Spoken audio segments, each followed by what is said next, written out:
ಎಲ್ಲೆಲ್ಲಿ ಭಗವಂತನ ಪೂಜೆ ಮಾಡಬೇಕು? ಸೂರ್ಯ, ಗೋವು, ಇದನ್ನೆಲ್ಲ ಹೇಳಿದ್ದಾರೆ. ಸೂರ್ಯ, ಅಗ್ನಿ, ಬ್ರಾಹ್ಮಣರು, ಗೋವು, ಭೂಮಿ, ನಮ್ಮ ದೇಹ, ನೀರು, ಇವೆಲ್ಲ ಭಗವಂತನ ಪೂಜೆಗೆ ಅಧಿಷ್ಠಾನ ಅಂತ ಭಾವಿಸಬೇಕು. ಅದರಲ್ಲಿ ಗೋವನ್ನು ಭಗವಂತನ ಪೂಜೆಗೆ ಅಧಿಷ್ಠಾನ ಅಂತ ಹೇಳಿದ್ದಾರೆ. ಸೂರ್ಯೋಗ್ನಿರ್ ಬ್ರಾಹ್ಮಣೋ ಗಾವಃ ವೈಷ್ಣವ ಖಂ ಮರುತ್ ಜಲಂ, ಇವೆಲ್ಲ. ಅಲ್ಲಿ ಮರುತ್ ಅಂದರೆ ವಾಯು, ವಾಯುದೇವರಲ್ಲಿ ಆ ಅಧಿಷ್ಠಾನದಲ್ಲಿ ಭಗವಂತನ ಪೂಜೆ ಮಾಡಬೇಕು. ವಾಯುದೇವರ ಅಧಿಷ್ಠಾನದಲ್ಲಿ ಭಗವಂತನ ಪೂಜೆ ಅಂದರೆ ಹೇಗೆ ಅಂದರೆ ಇಷ್ಟೇ ಆಚಾರ್ಯರ ಅರ್ಥ ಬರೀತಾರೆ. ವಾಯು ಅಧಿಷ್ಠಾನದಲ್ಲಿ ಭಗವಂತನ ಪೂಜೆ ಅಂದರೆ ವಾಯುದೇವರು ದೇವೋತ್ತಮರು ಅಂತ ತಿಳ್ಕೊಂಡ್ರೆ ವಾಯು ಅಧಿಷ್ಠಾನದಲ್ಲಿ ಭಗವಂತನ ಪೂಜೆ ಆಗ್ತದೆ. ಇಷ್ಟು ವಾಯುದೇವರನ್ನು ದೇವೋತ್ತಮ ಅಂತ ತಿಳ್ಕೊಳ್ಬೇಕು. ಇದು ಪರಮಾತ್ಮನ ಪೂಜೆ ಹೇಗಾಯಿತು ಅಂದರೆ ಪೂಜೆ ಮಾಡೋದು ಯಾವ ಉದ್ದೇಶದಿಂದ? ಅವನಿಗೆ ಸಂತೋಷ ಆಗಬೇಕು ಅನ್ನೋ ಉದ್ದೇಶದಿಂದ ಪೂಜೆ ಮಾಡೋದು. ಪರಮಾತ್ಮನಿಗೆ ಪರಮ ಸಂತೋಷ ಆಗೋದು ಯಾವಾಗ ಅಂದರೆ ವಾಯುದೇವರನ್ನು ದೇವೋತ್ತಮ ಅಂತ ತಿಳ್ಕೊಂಡ್ರೆ ಭಗವಂತನಿಗೆ ಪರಮ ಸಂತೋಷ ಆಗ್ತದೆ. ವಾಯುದೇವರಿಗೆ ಬಹಳ ಸಂತೋಷ ಆಗೋದು ಯಾವಾಗ ಅಂದರೆ ಹರಿಸರ್ವೋತ್ತಮ ಅಂತ ತಿಳ್ಕೊಂಡ್ರೆ ವಾಯುದೇವರಿಗೆ ಬಹಳ ಸಂತೋಷ. ವಾಯು ಜೀವೋತ್ತಮ ಅಂತ ತಿಳ್ಕೊಂಡ್ರೆ ಪರಮಾತ್ಮನಿಗೆ ಸಂತೋಷ. ಆದ್ದರಿಂದ ವಾಯುದೇವರ ಅಧಿಷ್ಠಾನದಲ್ಲಿ ಭಗವಂತನ ಪೂಜೆ ಅಂತಂದರೆ ವಾಯು ಜೀವೋತ್ತಮ ಅನ್ನುವಂಥ ಜ್ಞಾನ. ಇದನ್ನು ಆಚಾರ್ಯ ಬರೀತಾರೆ. ಅದಕ್ಕೆ ರೂಢಿ ಬಂತು, ಹರಿಸರ್ವೋತ್ತಮ ವಾಯು ಜೀವೋತ್ತಮ. ಹರಿಸರ್ವೋತ್ತಮ ಅಂದರೆ ವಾಯುದೇವರು ಪ್ರಸನ್ನರಾಗ್ತಾರೆ, ವಾಯು ಜೀವೋತ್ತಮ ಅಂತಂದಾಗ ಹರಿ ಪ್ರಸನ್ನನಾಗ್ತಾನೆ. ಇನ್ನು ಹಂಸನಾಮಕ ಪರಮಾತ್ಮ ಬಂದು ದೇವತೆಗಳಿಗೆ ಉಪದೇಶ ಮಾಡ್ತಕ್ಕಂಥದ್ದಿದೆ. ಎಲ್ಲ ದೇವತೆಗಳು ಬ್ರಹ್ಮದೇವರ ಹತ್ರ ತತ್ವೋಪದೇಶಕ್ಕೆ ಹೋದರಂತೆ. ಆವಾಗ ಬ್ರಹ್ಮದೇವರು ಪರಮಾತ್ಮನ ಸ್ಮರಣೆ ಮಾಡ್ತಾರೆ. ಹಂಸರೂಪದಿಂದ ಭಗವಂತ ಬಂದು ಉಪದೇಶ ಮಾಡಬೇಕು ಅಂತ ಬಂದ ಪರಮಾತ್ಮ. ಬಂದ ಕೂಡಲೇ ಬ್ರಹ್ಮದೇವರು ಎದ್ದು ನಿಂತು ಹಂಸನಾಮಕ ಪರಮಾತ್ಮನಿಗೆ, ಹಂಸರೂಪಿ ಪರಮಾತ್ಮನಿಗೆ ನಮಸ್ಕಾರ ಮಾಡ್ತಾರೆ. ಆಮೇಲೆ ಆ ಹಂಸ ಉಪದೇಶ ಪ್ರಾರಂಭ ಮಾಡ್ತಾನೆ. ಮಾಡುವಾಗ ದೇವತೆಗಳೆಲ್ಲ ನೀನು ಯಾರು ಅಂತ ಕೇಳ್ತಾರೆ ಆ ಹಂಸವನ್ನು. ಆಗ ಹಂಸ ಹೇಳ್ತದೆ, ನೀವ್ಯಾರು ಅಂತ ನನ್ನನ್ನು ಕೇಳ್ತಿದ್ದೀರಲ್ಲ, ಈ ಪ್ರಶ್ನೆನೇ ತಪ್ಪು ಅಂತಂತಾರೆ. ಬ್ರಹ್ಮದೇವರು ನನಗೆ ನಮಸ್ಕಾರ ಮಾಡಿದಾಗ ನಾನು ಯಾರು ಅಂತ ಗೊತ್ತಾಗಿಲ್ವ ನಿಮಗೆ ಅಂತಾನೆ. ಚತುರ್ಮುಖ ಬ್ರಹ್ಮದೇವರು ನನಗೆ ನಮಸ್ಕಾರ ಮಾಡಿದ ಮೇಲೆ ನೀನು ಯಾರು ಅಂತ ಕೇಳಿದ್ರೆ ಏನರ್ಥ? ನೀವೆಲ್ಲ ಬ್ರಹ್ಮದೇವರ ಹತ್ರ ಬಂದಿದ್ದೀರಿ ಕೇಳಲಿಕ್ಕೆ. ಆ ಬ್ರಹ್ಮದೇವರೇ ನನ್ನನ್ನು ಸ್ಮರಣೆ ಮಾಡಿದರು, ನಾ ಬಂದೆ, ನನಗೆ ಎದ್ದು ನಿಂತು ನಮಸ್ಕಾರ ಮಾಡಿದರು. ಬ್ರಹ್ಮನಿಗಿಂತೂ ಉತ್ತಮ ಅಂತ ಅನ್ನೋದು ಇಷ್ಟರಿಂದ ಅರ್ಥ ಆಯಿತೋ ಇಲ್ಲೋ ನಿಮಗೆ? ಮತ್ತು ನೀವು ಯಾರು ಅಂತ ಕೇಳ್ತಿದ್ದೀರಲ್ಲ, ಇದರಿಂದಲೇ ನಿಮ್ಗೆ ಅರ್ಥ ಆಗಬೇಕು. ನೀವ್ಯಾರು ಅಂತ ಪ್ರಶ್ನೆ ಕೇಳಬೇಡಿ, ಪ್ರಸಕ್ತ ಏನು, ಮೋಕ್ಷ ಯಾವುದರಿಂದ ಅದನ್ನು ಕೇಳ್ರಿ ಹೇಳ್ತೇನೆ ಅಂತ. ಸರಿ, ಅದೇ ಹೇಳ್ರಿ ಅಂದ್ರೆ ದೇವತೆಗಳು. ಪರಮಾತ್ಮ ಯಾರು ಅನ್ನೋದು ಅರ್ಥ ಆಯ್ತು. ಬ್ರಹ್ಮನಿಗಿಂತ ಉತ್ತಮನಾಗಿರ್ತಕ್ಕಂಥ ಭಗವಂತನ ಒಂದು ರೂಪ, ಇಷ್ಟು ಅರ್ಥ ಮಾಡಿಕೊಳ್ಳ್ರಿ. ಯಾವುದರಿಂದ ನಾವು ಸಂಸಾರವನ್ನು ಗೆಲ್ಲಬಹುದು ಅದನ್ನು ಕೇಳ್ರಿ ಅಂತಂದಾಗ ಆ ಪರಮಾತ್ಮ, ಹಂಸನಾಮಕ ಪರಮಾತ್ಮ ಹೇಳ್ತಾನೆ, ಯಾವುದರಿಂದ ಗೆಲ್ಲಬಹುದು ಸಂಸಾರವನ್ನು ಅಂತಂದರೆ ಸದಾ ಮನಸ್ಸನ್ನು ಪರಮಾತ್ಮನಲ್ಲಿ ಇಡಬೇಕು. ಭಗವಂತನಲ್ಲೇ ಮನಸ್ಸಿಡೋದು ಮೊದಲನೇ ಕೆಲಸ. ಅದರಿಂದಲೇ ಸಂಸಾರ ಗೆಲ್ಲಕ್ಕೆ ಸಾಧ್ಯ. ಅದನ್ನೇ ಕೃಷ್ಣ ಹೇಳಿದ, ಮನ ಏವ ಮನುಷ್ಯಾಣಂ ಕಾರಣಂ ಬಂಧ ಮೋಕ್ಷಯೋ. ಬಂಧನಕ್ಕಾಗಲಿ ಮೋಕ್ಷಕ್ಕಾಗಲಿ ಮನಸ್ಸೇ ಕಾರಣ. ಚೇತಃ ಕಲ್ವಶ್ಯ ಬಂಧಾಯ ಮುಕ್ತಯೇ ಚಾತ್ಮನೋಮತಂ.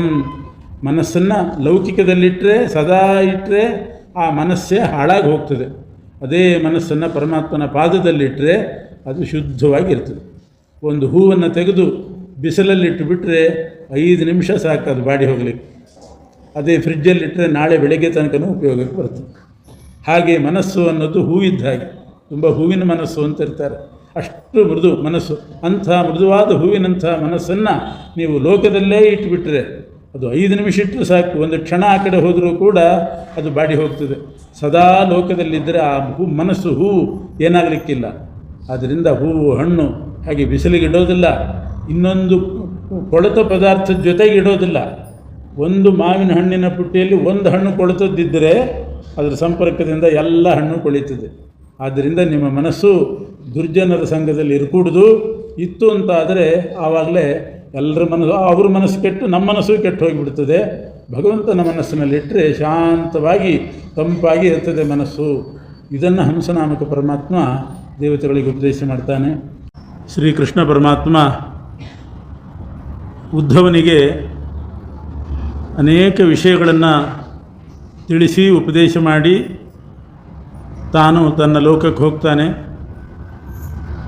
ಆಮೇಲೆ ಉದ್ಧವ ಕಲಾಪ ಗ್ರಾಮ ಅಂತ ಒಂದು ಗ್ರಾಮಕ್ಕೆ ಹೋಗಿ ಯಾರು ಯೋಗ್ಯರು ಅವರಿಗೆ ಕೃಷ್ಣ ಹೇಳಿದಂಥ ತತ್ವವನ್ನು ಉಪದೇಶ ಮಾಡ್ತಾನೆ.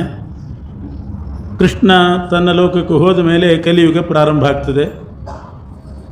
ಕಲಿಯುಗದಲ್ಲಿ ಹರಿನಾಮ ಸಂಕೀರ್ತನವೇ ಮುಖ್ಯವಾಗಿರ್ತಕ್ಕಂಥ ಧರ್ಮ. ಬೇಕಾದಷ್ಟು ದೋಷಗಳಿದೆ ಕಲಿಯುಗದಲ್ಲಿ, ಆದರೂ ದೋಷಭೂಯಿಷ್ಠ ಕಲಿಯುಗ. ಆದರೂ ಒಂದು ದೊಡ್ಡ ಗುಣ ಇಟ್ಟಿದ್ದಾನಂತೆ ಕಲಿಯುಗದಲ್ಲಿ. ಭಗವಂತನ ನಾಮಕೀರ್ತನೆ ಮಾಡಿ, ಭಗವಂತನ ಕಥಾಕೀರ್ತನೆ ಮಾಡಿ, ಭಗವಂತನ ತತ್ವಕೀರ್ತನೆ ಇದನ್ನೆಲ್ಲ ಮಾಡಿ ಅವನು ಮುಕ್ತಿಯನ್ನು ಪಡಿಬಹುದು. ಕಲಿಯುಗದಲ್ಲಿಯೂ ಕೂಡ ಮೋಕ್ಷವನ್ನು ಪಡಿಬಹುದು, ಶ್ರೇಯೋಭಾಗಿಗಳಾಗಬಹುದು. ಕಲಿಯುಗ ಅಂತಂದರೆ ಎಲ್ರಿಗೂ ಕೂಡ ಅದು ದುಃಖದಾಯಕ ಅಂತೇನಿಲ್ಲ. ಇಂಥ ಒಂದು ಗುಣ ಸಜ್ಜನರಿಗೋಸ್ಕರ ಇಟ್ಟಿದ್ದಾನೆ. ಇದನ್ನೆಲ್ಲ ಉಪದೇಶ ಮಾಡಿದ್ದಾರೆ ಶುಕಮುನಿಗಳು. ಅದರಲ್ಲಿ ಕೃಷ್ಣ ತಾನು ತನ್ನ ಲೋಕಕ್ಕೆ ಹೋಗುವಾಗ ಉದ್ಧವನಿಗೆ ಏನೇನು ಉಪದೇಶ ಮಾಡಿದ ಅನ್ನೋದು ಬಹಳ ದೊಡ್ಡ ಪ್ರಕರಣ ಭಾಗವತದಲ್ಲಿ. ಅದರಲ್ಲಿ ಕೆಲವು ಶ್ಲೋಕಗಳನ್ನು ನಿರೂಪಣೆ ಮಾಡಿದ್ದೇನೆ. ಇನ್ನೊಂದು ಶ್ಲೋಕ ಶ್ರೀಕೃಷ್ಣ ಉದ್ಧವನಿಗೆ ಹೇಳ್ತಾನೆ. ಇದು ಉದ್ಧವನಿಗೆ ಕೃಷ್ಣ ಹೇಳೋ ಮಾತು. ನನಗೆ ಲೋಕದಲ್ಲಿ ಅತ್ಯಂತ ಪ್ರಿಯತಮರು ಅಂತಂದರೆ ಬ್ರಹ್ಮದೇವರೇನಲ್ಲ, ಚತುರ್ಮುಖ ಬ್ರಹ್ಮದೇವರೇನು ಅಷ್ಟು ಪ್ರಿಯತಮರಲ್ಲ. ಆತ್ಮಯೋನಿ ನ, ಆತ್ಮಯೋನಿ ಅಂದರೆ ಬ್ರಹ್ಮ, ಚತುರ್ಮುಖ ಬ್ರಹ್ಮ. ನ ತಥಾ ಮೇ ಪ್ರಿಯತಮಃ ಆತ್ಮಯೋನಿ ನ ಶಂಕರ, ರುದ್ರದೇವರು ಅಷ್ಟು ಪ್ರಿಯತಮರಲ್ಲ. ನ ಚ ಸಂಕರ್ಷಣ, ಬಲರಾಮನಾಗಲಿ ಅಷ್ಟು ನನಗೆ ಪ್ರೀತಿಪಾತ್ರ ಅಲ್ಲ. ನ ಶ್ರೀಹಿ, ರುಕ್ಮಿಣೀದೇವಿ ಮೇಲೂ ಅಷ್ಟು ಪ್ರೀತಿ ಇಲ್ಲ. ಮತ್ತು ಯಾರ ಮೇಲಿದೆ ಅಂದರೆ ಯಥಾ ಭವಾನ್, ನಿನ್ನ ಮೇಲೆ ಅಷ್ಟು ಪ್ರೀತಿ ಇಟ್ಟಿದ್ದೇನೆ ನಾನು ಅಂತ ಕೃಷ್ಣ ಹೇಳ್ತಾನೆ. ನೀನೆಷ್ಟು ಪ್ರಿಯನೋ ನಿನ್ನಷ್ಟು ಪ್ರಿಯ ಇವರು ಯಾರೂ ಕೂಡ ದೇವತೆಗಳಲ್ಲ. ಏನರ್ಥ? ಉದ್ಧವನನ್ನು ಶ್ರೀಕೃಷ್ಣ, ಉದ್ಧವ ಯಾರು ಅಂತಂದರೆ ಬೃಹಸ್ಪತ್ಯಾಚಾರ್ಯರ ಅವತಾರ. ಬೃಹಸ್ಪತ್ಯಾಚಾರ್ಯರಿಗೆ ಎರಡು ಅವತಾರ, ಒಂದು ದ್ರೋಣ ಅವತಾರ ಮತ್ತು ಉದ್ಧವ ಅವತಾರ ಅಂತ ಎರಡು ಅವತಾರ ಮಾಡಿದ್ದಾರೆ. ಅದರಲ್ಲಿ ಉದ್ಧವನಿಗೆ ಕೃಷ್ಣನ ಸಖ ಹೌದು, ಸ್ನೇಹಿತ ಹೌದು, ಆದರೆ ಇಷ್ಟು ಪ್ರಶಂಸೆ ಮಾಡುವಷ್ಟಿಲ್ಲ.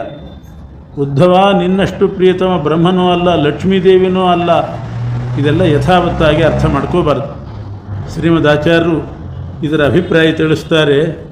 ತಾನು ಭಕ್ತವತ್ಸಲ ಅನ್ನೋದರಲ್ಲಿ ತಾತ್ಪರ್ಯ, ಭಕ್ತಿ ಮಾಡಬೇಕು ಅನ್ನೋದರಲ್ಲಿ ತಾತ್ಪರ್ಯ ಇಟ್ಟುಕೊಂಡು ನೀನು ಭಕ್ತಿ ಮಾಡಿದ್ರಿಂದ ನಿನ್ನ ಮೇಲೆ ಬಹಳ ಪ್ರೀತಿ, ಇಷ್ಟು ಕೃಷ್ಣನ ಆಂತರ್ಯ ಅಷ್ಟೇ ಹೊರತು ತಾರತಮ್ಯ, ಹೋಲಿಕೆ, ಅವರಿಗಿಂತ ನೀನು ಹೆಚ್ಚು ಇದನ್ನು ಹೇಳುವ ಅಭಿಪ್ರಾಯ ಅಲ್ಲ. ಭಕ್ತಿ ಮಾಡಬೇಕು ಅನ್ನೋದರಲ್ಲಿ ಅಭಿಪ್ರಾಯ, ಮಾತಿನ ಅಭಿಪ್ರಾಯ ಗಮನಿಸಬೇಕು. ಶತ್ರುಗಳ ಮನೆಗೆ ಹೋಗಬೇಡ ಅಂತ ತಂದೆ ಹೇಳ್ತಿರ್ತಾನೆ, ಆದರೂ ಮಗ ಹಠ ಮಾಡ್ತಾನೆ, ಇಲ್ಲ ನಾನು ಅಲ್ಲೇ ಊಟಕ್ಕೆ ಹೋಗ್ತೀನಿ ಅಂತ. ಹಾಗಾದರೆ ತಿನ್ಸಾಯಿ ಅಂತಾನೆ. ಅದರ ಅರ್ಥ ನೀನು ಸತ್ತೋಗು ಅಂತ ಅರ್ಥ ಅಲ್ಲ. ಅವರು ಶತ್ರುಗಳು ವಿಷ ಹಾಕೋ ಪ್ರಸಂಗ ಇರ್ತದೆ, ಹೋಗಬೇಡ ಅನ್ನೋದರಲ್ಲಿ ತಾತ್ಪರ್ಯ ಅಷ್ಟೇ ಹೊರತು ಸಾಯಿ ಅಂತ ಅನ್ನೋದರಲ್ಲಿ ತಾತ್ಪರ್ಯ ಅಲ್ಲ. ಹಾಗೆ ತಾತ್ಪರ್ಯವನ್ನು ನೋಡಬೇಕು. ಭಕ್ತಿ ಮಾಡಬೇಕು ಅನ್ನೋದರಲ್ಲಿ ತಾತ್ಪರ್ಯ ಹೊರತು ತಾರತಮ್ಯ ಹೇಳ್ತಾ ಇದ್ದಾನೆ ಕೃಷ್ಣ ಅಂತ ಇಟ್ಕೋಬಾರ್ದು. ಇದು ಒಂದರ್ಥ. ಇನ್ನೊಂದು ಏನು ಅಂತಂದರೆ ಭಕ್ತಿಯಲ್ಲಿ ಎರಡು ಥರ ಇದೆ. ಕೃಪಾನಿಮಿತ್ತ ಭಕ್ತಿ ಅಂತ ಒಂದು, ಅವರು ಜ್ಞಾನಿಗಳಾಗಿದ್ದಾರೆ ಅಂತ ಜ್ಞಾನ ನಿಮಿತ್ತಕವಾಗಿರ್ತಕ್ಕಂಥ ಭಕ್ತಿ. ಹೀಗೆ ಎರಡು ಥರ ಭಕ್ತಿ ಇರ್ತದೆ. ಬ್ರಹ್ಮದೇವರು, ರುದ್ರದೇವರು ಇವರೆಲ್ಲ ಉದ್ಧವನಿಗಿಂತ ಹೆಚ್ಚು ಜ್ಞಾನಿಗಳು. ಆದ್ದರಿಂದ ಜ್ಞಾನ ನಿಮಿತ್ತ ಭಕ್ತಿ ಅವರಲ್ಲೇ ಜಾಸ್ತಿ. ಲಕ್ಷ್ಮೀದೇವಿಗೆ ಇನ್ನೂ ಜ್ಞಾನ ಇದೆ, ಆದ್ದರಿಂದ ಅವರೇ ಜಾಸ್ತಿ. ಆದರೆ ಕೃಪಾನಿಮಿತ್ತ ಭಕ್ತಿ ಅಂತ ಮಾಡುವಾಗ ಅದರಲ್ಲಿ ನೀಚರಲ್ಲಿ ಜಾಸ್ತಿ ಇರ್ತದಂತೆ ಕೃಪಾನಿಮಿತ್ತ ಭಕ್ತಿ. ಬ್ರಹ್ಮ, ರುದ್ರ ಇವರಲ್ಲಿ ಕೃಪಾನಿಮಿತ್ತವಾದ ಭಕ್ತಿ ಇರೋ ಪ್ರಸಂಗವೇ ಇಲ್ಲ. ಯಾಕೆಂದರೆ ಅವರೇನು ಅಂಥ ದೈನ್ಯ ಪರಿಸ್ಥಿತಿಯಲ್ಲಿಲ್ಲ. ರೋಗಿಗಳಿರ್ತಾರೆ, ಮಗನೂ ಇರ್ತಾನೆ, ರೋಗಿಗಳಿಗೆ ವಿಶೇಷ ಉಪಚಾರ ಮಾಡ್ತಾನೆ. ಏನು ನಾನು ಮಗ ಅಲ್ವಾ, ನನಗೆ ಯಾಕೆ ಮಾಡೋದಿಲ್ಲ ಅಂದರೆ ನಿಂಗೇನು ರೋಗ ಬಂದಿದೆಯಾ? ರೋಗ ಬಂದಿಲ್ಲ. ಆದ್ದರಿಂದ ಮಾಮೂಲಾಗಿ ಅವನಲ್ಲಿ ಪ್ರೀತಿ ಇದ್ದೇ ಇರ್ತದೆ.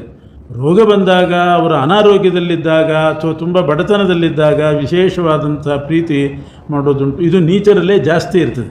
ಕೃಪಾನಿಮಿತ್ತ ಭಕ್ತಿ ನೀಚರಲ್ಲಿ ಜಾಸ್ತಿ. ಆವಾಗ ಆ ಮಾತು ಸರಿ. ಉದ್ಧವ, ನಿನ್ನ ಮೇಲೆ ಇಟ್ಟಷ್ಟು ಭಕ್ತಿ, ನಿನ್ನ ಮೇಲೆ ಇಟ್ಟಷ್ಟು ವಾತ್ಸಲ್ಯ ನಾನು ಅವ್ರ ಮೇಲೆ ಇಟ್ಟಿಲ್ಲ ಅಂತಂದ್ರೆ ಅರ್ಥ ಏನು? ಕೃಪಾನಿಮಿತ್ತಕವಾಗಿರ್ತಕ್ಕಂಥ ಪ್ರೀತಿ, ಕೃಪಾನಿಮಿತ್ತವಾದ ಪ್ರೀತಿ ನಿನ್ನಲ್ಲಿ ಜಾಸ್ತಿ, ಕೃಪಾನಿಮಿತ್ತವಾದ ವಾತ್ಸಲ್ಯ. ಅವರು ಜ್ಞಾನಿಗಳಾಗಿದ್ದಾರೆ, ಭಕ್ತರಾಗಿದ್ದಾರೆ ಅಂತ ಅವ್ರ ಮೇಲೆ ಜ್ಞಾನ ನಿಮಿತ್ತಕವಾಗಿರ್ತಕ್ಕಂಥ ವಾತ್ಸಲ್ಯ. ಭಕ್ತಿ ಅಲ್ಲ, ವಾತ್ಸಲ್ಯ ಎರಡು ಥರ. ಒಬ್ಬರು ಜ್ಞಾನಿಗಳಾಗಿ ಭಕ್ತಿ ಮಾಡ್ತಾರೆ, ಇವರು ನೀಚರಾಗಿಯೂ ಭಕ್ತಿ ಮಾಡಿರ್ತಾರೆ ತಮ್ಮ ರೋಗ ಹೋಗಲಿ ಅಂತ.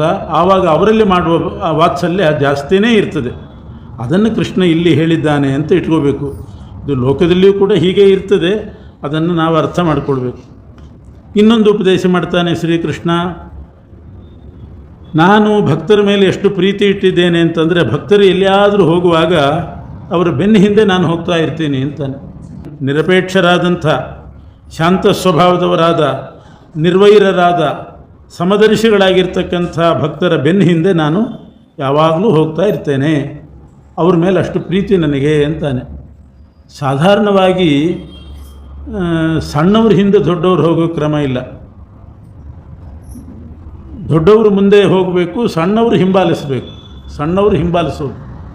ಇಲ್ಲಿ ಕೃಷ್ಣ ಹೇಳ್ತಾನೆ, ನಾನೇ ಭಕ್ತರನ್ನು ಹಿಂಬಾಲಿಸ್ಕೊಂಡು ಹೋಗ್ತಾ ಇರ್ತೀನಿ ಅಂತಾನೆ. ಏನರ್ಥ ಇದರದ್ದು ಅಭಿಪ್ರಾಯ?